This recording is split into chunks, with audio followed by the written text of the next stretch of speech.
अथ श्री साई सच्चरित अध्याय 49. श्री गणेशाय नमः. श्री सरस्वत्यै नमः. श्री गुरुभ्यो नमः. श्री कुलदेवतायै नमः. श्री सीतारामचंद्राभ्यां नमः. श्री सद्गुरु साईनाथाय नमः. या अध्यायामध्ये साईबाबांची परीक्षा घेण्यासाठी जे लोक येत असत ते सुद्धा परीक्षा घ्यायला येत, पण जाताना बाबांचे भक्त होऊनच कसे परत जात असत याविषयीच्या गोष्टी आहेत.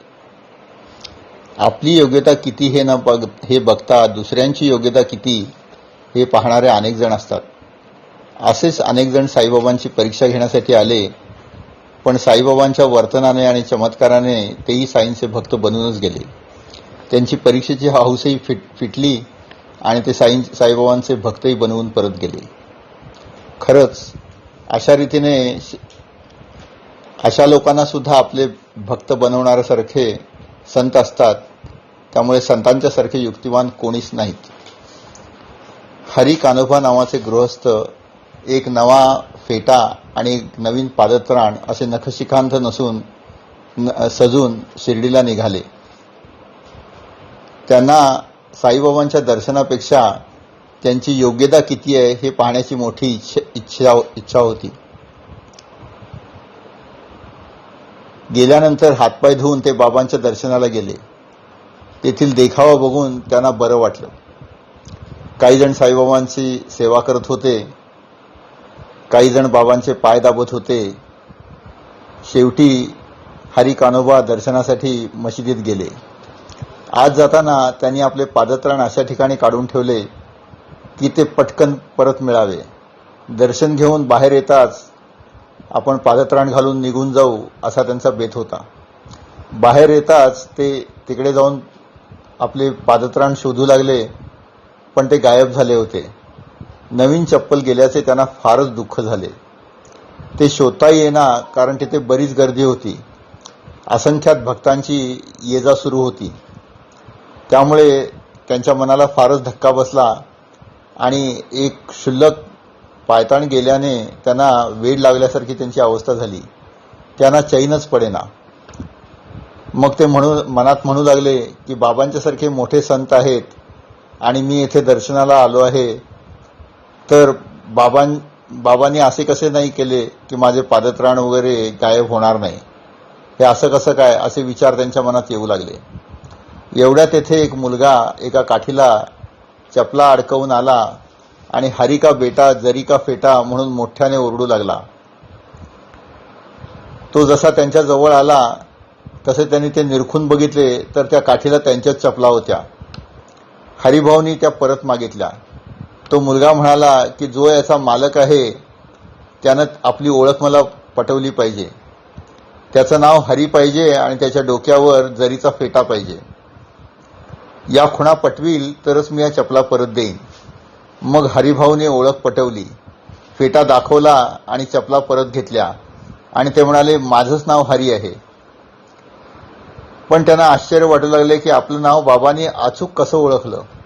हरिभाऊ खुश झाले.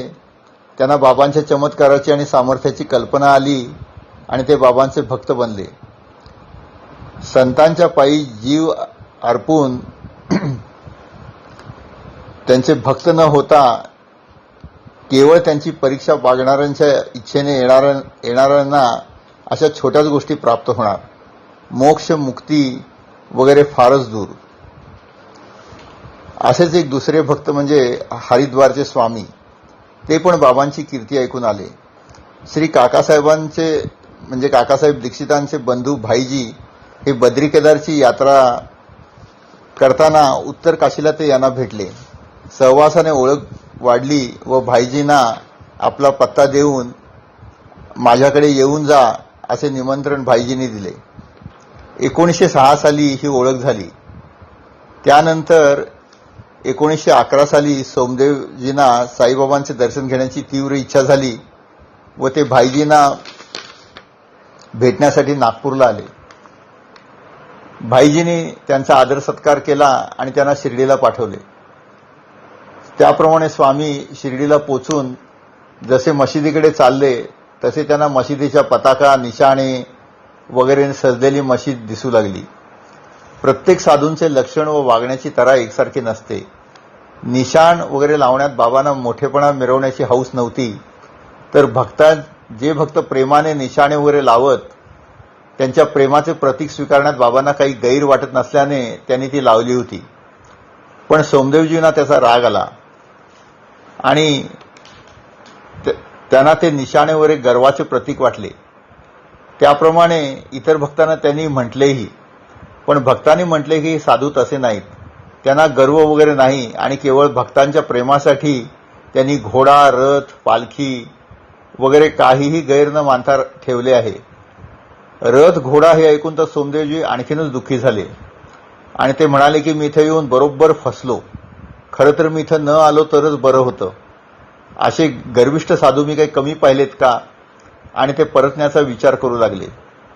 शेवटी भक्तांनी त्यांना सांगितले, इतक्या लांब आला आहात तर निदान दर्शन तरी घेऊन जा. मग त्याने तेही बरोबर वाटल्याने दर्शन घेण्याचा निश्चय केला. मशिदीच्या ते जवळ आले तेव्हा त्यांना बाबांचे भक्तात मिसळणे, प्रेमाने बोलणे, भक्तांचे साईवरचे प्रेम वगैरे गोष्टी दिसल्या. आणि आपले विचार चुकीचे असल्याचे त्यांना लाज वाटू लागली.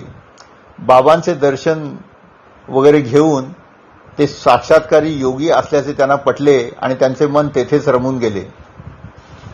ते त्यांच्या ध्यानात स्वतःला विसरून गेले. बाबांनी मात्र त्यांच्याकडे बघून उग्र अवतार धारण केला आणि म्हटले की इथून चालता हो. मशिदीला निशाण लावणे हे गर्वाचे लक्षण आहे, संतांचे नाही. कशाला माझ्या दर्शनासाठी आलास? आपल्याच विचारांचा प्रतिध्वनी ऐकून आणि बाबांचे अंतर्ज्ञान पाहून स्वामीजींना लाज वाटली आणि ते भक्ती करत त्यांच्या पायी तेथेच राहिले. साईंचे सगळीकडे लक्षही बारीक असे. एकदा एक वैजापूरचे भक्त आणि त्यांचे कुटुंब साईंच्या दर्शनाला आले व बाबांना भेटण्यासाठी त्यांच्याकडे गेले. त्याचवेळी तेथे नानासाहेब चांदोरकरही बसले होते. ते स्त्रियांना वगैरे पाहून उठू लागले तर बाबांनी त्यांना म्हटले की नाना इथंच बैस, कुठे जाण्याची गरज नाही. स्त्रिया असल्याने नाना संकोचले होते. त्यातच एक स्त्री नमस्कार करताना तिच्या सुंदर चेहऱ्याकडे बघून नानांचे मन भटकले आणि तिकडे लक्ष न जाण्यासाठी ते खाली पाहू लागले. पण बाबांची नजर बारीक होती. बाबांनी हे ओळखले आणि नानांना म्हटले की नाना, इंद्रियाचे काम त्यांना करू दे.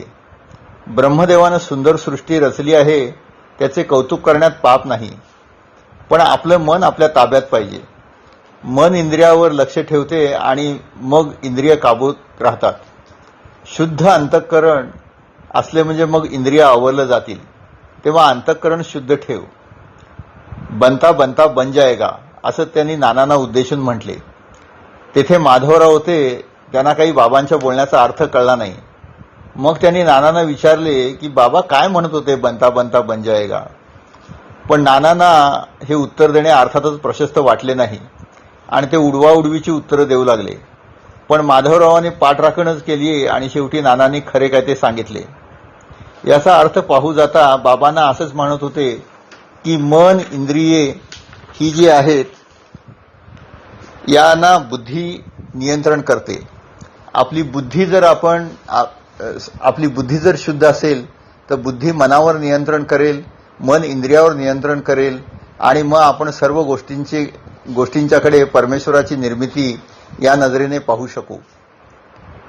श्री सद्गुरू साईनाथार्पणमस्तु. शुभम भवतु, शुभम भवतु, शुभम भवतु.